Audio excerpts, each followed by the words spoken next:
Jalan kembali ke negeri asal. Kitab Sirrul Asrar, Syekh Abdul Qadir Zailani.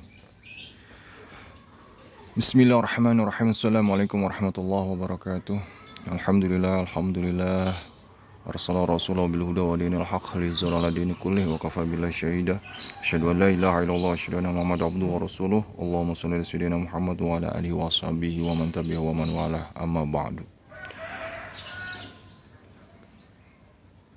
Ya, sambil menikmati suasana di bawah rindangnya pohon, kita sama-sama menyimak tentang jalan kembali ke negeri asal dari kitab Sirrul Asrar karangan Syekh Abdul Qadir Zailani, di mana di sini kita lihat manusia terbagi menjadi dua, manusia jasmani kemudian manusia rohani. Nah, manusia jasmani di sini di bawahnya ada ilmu syariat, ilmu tarekat, ilmu ma'rifat. Nah, sementara manusia rohani di bawahnya ada ilmu hakikat.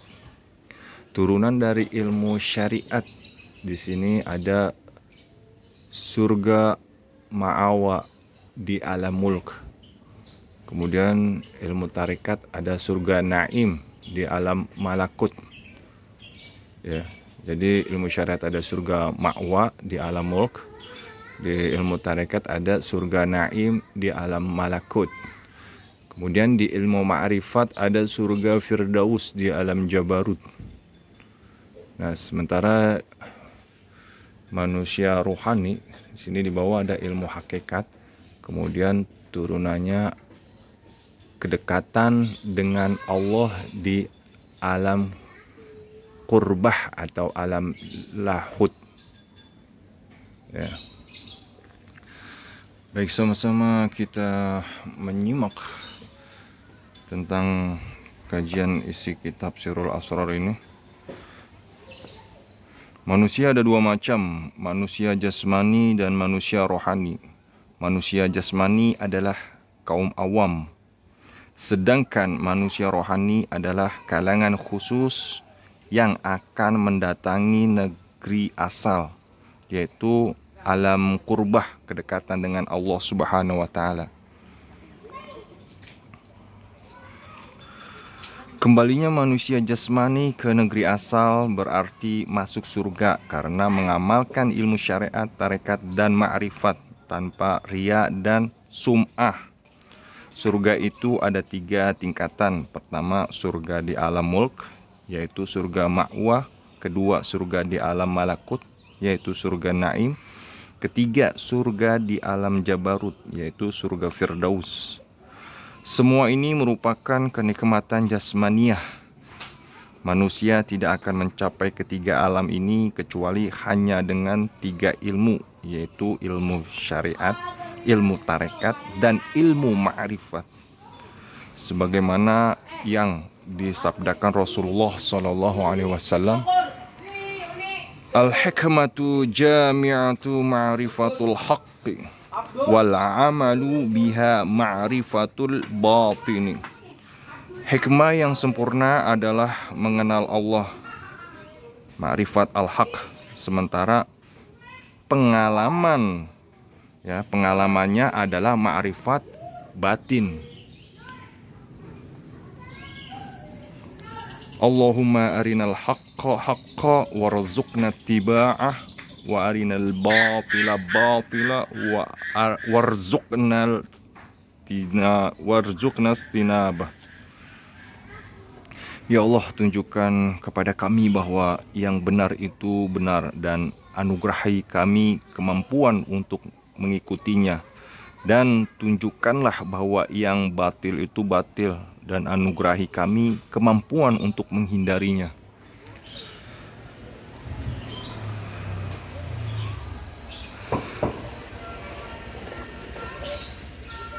Man 'arafa nafsahu wa khalafaha faqad 'arafa rabbahu wa taba'ahu.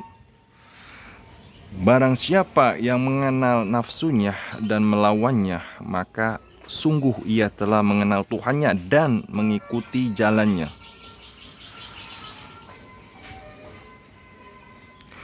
Sementara itu, kembalinya manusia rohani ke negeri asal, yaitu alam kurbah, adalah dengan mengamalkan ilmu hakikat. Ilmu hakikat ini adalah ilmu tauhid yang diajarkan kepada ruh qudsi di alam lauhut. Ya, ilmu hakikat ya adalah ilmu tauhid yang diajarkan kepada ruh qudsi di alam lauhut. Pencapaian ini diraih karena ibadahnya baik dalam keadaan tidur maupun terjaga. Bahkan ketika tubuh sedang tidur, hati mendapat kesempatan mengunjungi negeri asalnya, baik secara keseluruhan maupun hanya sebagian. Allahu yatawaffal anfusa hina mautiha wallati lam tamut fi manamiha fayumsikul lati qada 'alaiha al-mauta wa yursilul ukhra ila ajalin musamma inna fi dhalikal ayati liqaumi yatafakkarun.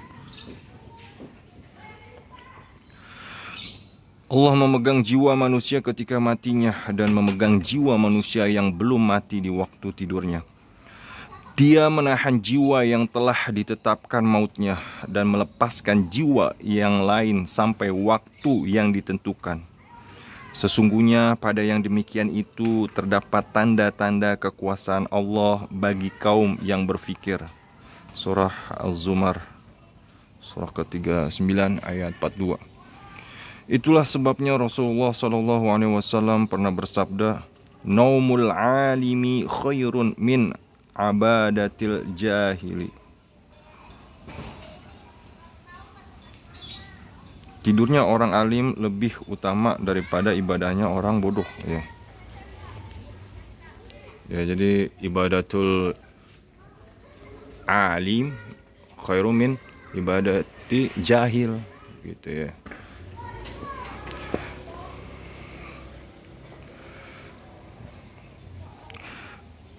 Kondisi ini dapat diraih setelah manusia mampu menghidupkan hatinya dengan cahaya tauhid dan melanggengkan nama-nama tauhid dengan lisan hati tanpa huruf dan tanpa suara.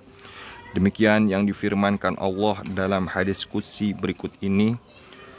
Al-insanu sirri wa ana sirruhu. Ya, al-insanu sirri wa ana sirruhu. Manusia adalah rahasiaku dan aku adalah rahasianya. Inna ilmal batini huwa sirru min sirri aj'uluhu fi qalbi abdi wa la yaqifu alaihi ahadun ghairi. Sesungguhnya ilmu batin adalah relung rahasiaku. Aku sematkan ilmu itu dalam hati hambaku, dan takkan ada seorang pun yang dapat mengetahuinya kecuali aku. Artinya manusia dapat kembali ke negeri asal dengan ilmu tafakkur. Demikianlah yang disabdakan Rasulullah SAW.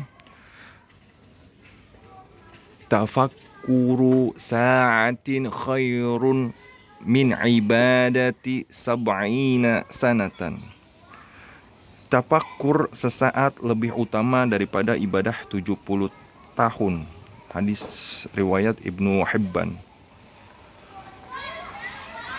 Ilmu tafakkur adalah ilmu furqan, pemisah antara yang hak dan yang batil, ya. Jadi ilmu tafakkur itu pemisah atau pembeda antara yang hak dan yang batil.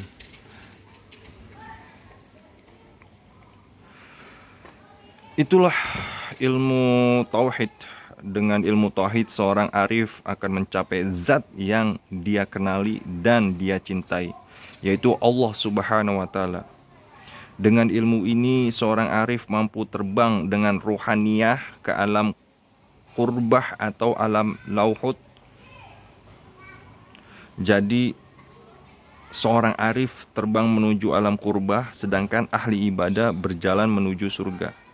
Sebagian sufi sejati mengatakan hati orang-orang arif memiliki mata yang mampu melihat apa yang tidak bisa dilihat orang biasa. Juga memiliki sayap yang bisa terbang tanpa bulu, mengepak hingga malakutnya Tuhan pencipta alam. Kemampuan terbang di dalam batin orang arif inilah yang disebut insan hakiki. Dialah sang kekasih Allah, sekaligus mahram dan pasangan pengantinnya. Abu Yazid Al-Bustami menyatakan para wali adalah para pengantin Allah.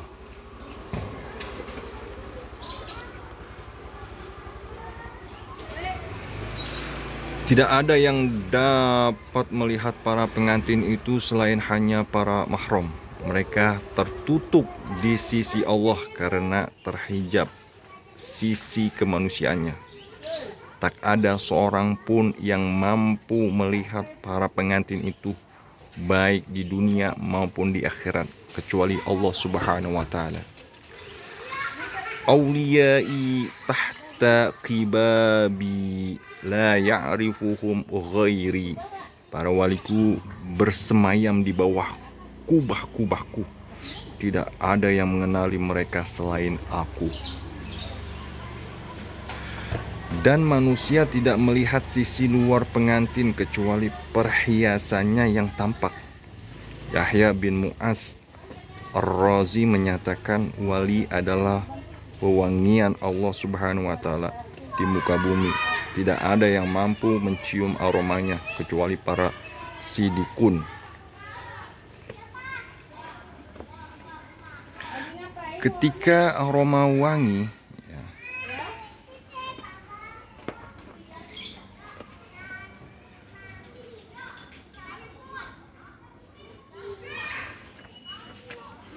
Ketika aroma wangi itu menyentuh hati, mereka merasa rindu kepada Allah Subhanahu wa taala. Ibadah mereka pun kian bertambah sesuai kadar akhlak dan kefanaan mereka.